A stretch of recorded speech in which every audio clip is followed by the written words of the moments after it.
Freak the Mighty, chapters 3 and 4. Okay, back to the down under, right? My room in the basement. Scuttle into your dim hole in the ground, Maxwell dear. Big goon like you, growing about an inch a day. And this midget kid, this crippled little humanoid, he actually scared you? Not the kind of scare that makes your knee bones feel like water. More the kind of scare where you go, whoa, I don't understand this. I don't get it. What's going on? Like calling me Earthling, which by itself is pretty weird, right? I already mentioned a few of the names I've been called, but until the robot boy showed up, nobody ever called me Earthling. So I'm lying on my mattress there in the great down under, and it comes to me that he's right. I am an Earthling. We're all of us Earthlings, but we don't call each other Earthling. No need, because it's the same thing that in this country we're all Americans, but we don't go around to people and say, "Excuse me, American, can you tell me how to get to the nearest 7-Eleven?" So I'm thinking about that for a while, lying there in the cellar dark, and pretty soon the down under starts to get small, like the walls are shrinking. And I go up to the bulkhead stairs to the backyard and find a place where I can check it out. There's this one scraggly tree behind the little freak's house, right? Like a stick in the ground with a few wimped out branches. And there he is, hardly any bigger now than he was in daycare. And he's standing there waving his crutch up at the tree. I kind of slide over to the chain link fence, get a better angle on the scene. What's he doing whacking at that crummy tree? Trying to jump up and hit this branch with his little crutch? And he's mad, hopping mad. Only he can't really jump. He just makes this jumping kind of motion. His feet never leave the ground. Then, what he does, he throws down this crutch and he gets down on his hands and knees and crawls back to his house. If you didn't know, you would think he was like a kindergarten creeper who forgot how to walk. He's that small. And he crawls real good, better than he can walk. Before you know it, he's dragging this wagon out from under the steps. Rusty red thing, one of those old American Flyer models. Anyhow, this little freak is tugging it backwards a few inches at a time, chugging along till he gets that little wagon under the tree. Next thing, he picks up his crutch and he climbs in the wagon and he stands up and he's whacking at the tree again. By now, I figured out that there's something stuck up in the branches and he wants to get it down. This small, bright colored thing looks like a piece of folded paper. Whatever it is, that paper thing, he wants it real bad. But even with the wagon, there's no way he can reach it. No way. So I go over there to his backyard, trying to be really quiet, but I'm no good at sneaking up, not with these humongous feet. And he turns and faces me with that crutch raised up like he's ready to hit a grand slam on my head.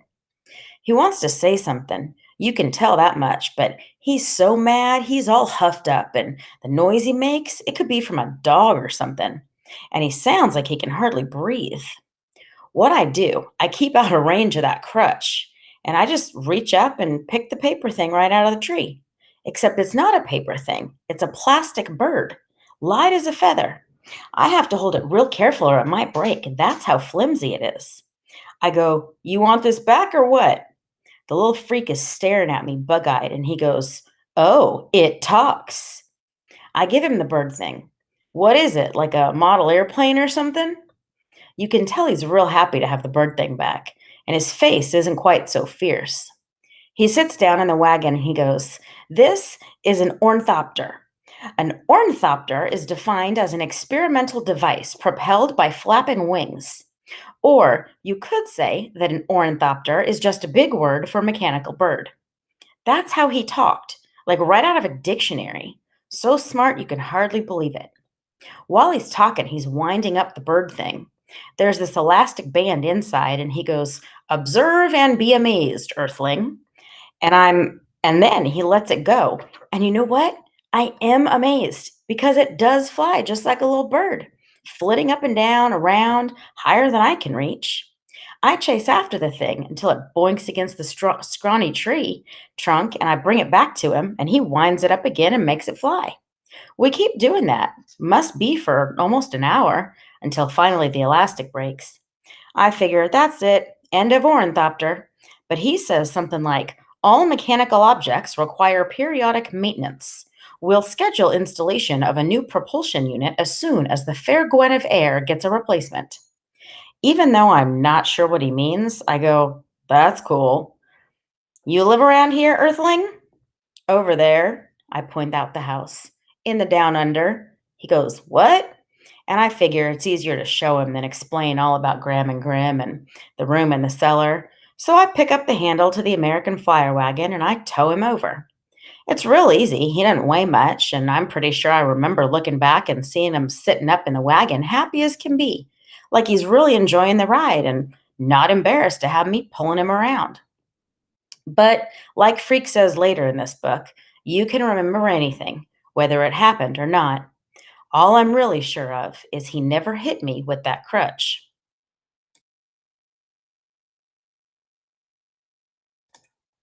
Chapter 4. What Frightened the Fair Gwen. Freak's not in my room for 10 minutes before he sets me straight on the Fair Gwen. He's able to hump down the steps by himself, except it makes him sort of out of breath. You can hear him wheezing, or I guess you'd call it panting, like a dog does on a hot day. He gets into my room, and I close the bulkhead door, and he goes, Cool, you get to live down here all by yourself? I eat upstairs with Grim and Graham.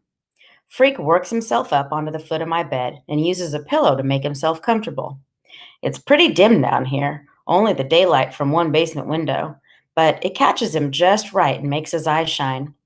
Grim must be your grandmother, he says. Grim would be, I suppose, a sobriquet for your grandfather, based on his demeanor? I go, Huh? Freak grins and pushes back his yellow hair, and he goes, Pardon my vocabulary. Sobriquet means nickname, and demeanor means expression. I merely postulated that you call your grandfather Grim because he's grim.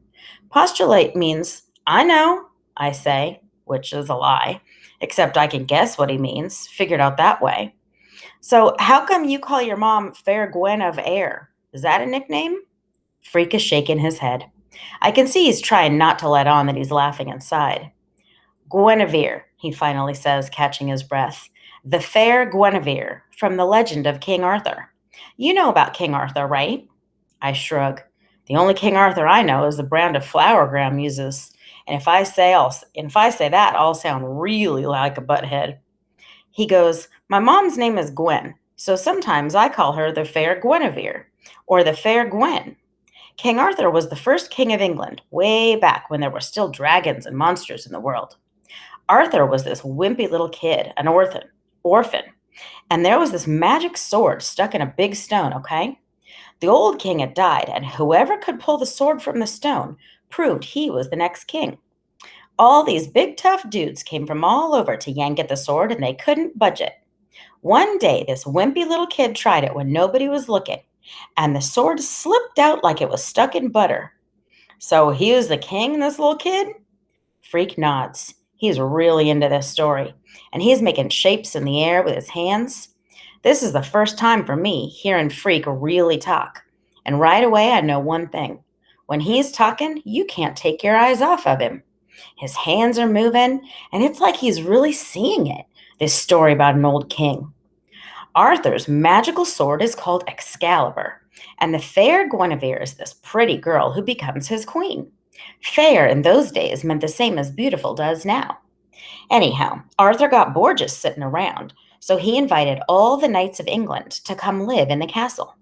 They all ate supper at this round table, which is why they were called the Knights of the Round Table. Every now and then, King Arthur would send them off on a special secret mission, which in the old days they called a quest. They had to slay dragons and monsters and evil knights. I assume you know what a knight wears into battle?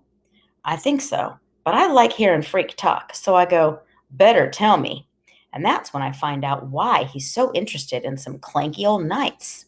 Because Freak really lights up and he goes, The knights were like the first human version of robots. They wore this metal armor to protect them and make them invincible. When I get my stuff unpacked, I'll show you the pictures. It's pretty amazing, really, that hundreds of years before they had computers, they were already attempting to exceed the design limitations of the human body. I go, Huh? And Freak sort of chuckles to himself, like he expected me to go, Huh? And then he says, The design limitations of the human body. You know, like we're not bulletproof and we can't crush rocks with our bare hands. And if we touch a hot stove, we get burned. King Arthur wanted to improve his men, so he made them armor plated. Then he programmed them to go out and do these quests, slay the dragons, and so on, which is sort of how they program robots right now. I go, I thought there weren't any real robots, just in the movies. Boy, does that make his eyes blaze. Like, whoa, talk about laser beams. He's like fuming, so upset he can hardly talk. Finally, he gets control of himself and he goes, I suppose I must make allowances for your ignorance. On the subject of robots, you are clearly misinformed. Robots are not just in the movies. Robotics, the science of designing and building functional robots, is a huge industry. There are thousands of robot units presently in use, millions of them. They don't look like the robots you see in movies, of course, because they're designed according to function. Many robotic devices are, in fact, sophisticated assembly units, machines that put together cars and trucks and computers. For instance, the space shuttle has a robot arm. Right, I say, I saw that on TV. Freak sighs and rolls his eyes. Ah, yes, he says, television, the opiate of the massives. For about the 11th time, I go, huh? Opiate, a drug, he says. Massive, that means large and heavy. Thus, television is the drug of fatheads, opiate of the massives. You don't have a TV? Of course, I have a television, he says. How else could I watch Star Trek? Matter of fact, I watch tons of tube, but I also read tons of books, so I can figure out what's true and what's fake, which isn't always easy. Books are like truth serum. If you don't read, you can't figure out what's real. This time I don't say huh, because then I might have to explain how I'm an LD, and reading books is the last thing I want to do. Right after trimming my toenails with a lawnmower, gargling nails, and eating worms for breakfast. Of course, Freak has probably already guessed I'm learning disabled because he's had a look around my room and it isn't exactly the public library. I'll send you some of my books, he says. Cool, I say, like it's just what I've been waiting for, another chance to prove I'm a butthead. Then we both hear it at the same time, this voice calling his name and sounding real worried. The fair Gwen, he says. I gotta beam out of here. I go up and open the bulkhead door, and his mother's in the backyard, and she's looking at the little red wagon. She catches sight of me coming up out of the down under, and it's like somebody shot her, like she's scared out of her mind. Kevin, she says, I'm looking for a little boy. Freak is huffing and puffing as he humps himself up the steps, and the fair Gwen grabs Freak and puts him in the wagon, and I swear she almost runs home. Like if she doesn't get away quick, something really bad's going to happen. Freak's in the wagon and he's trying to look back at me, trying to shrug his shoulders and let me know he doesn't understand what got into the fair Gwen. But I know. It's pretty simple, really. She's scared of me.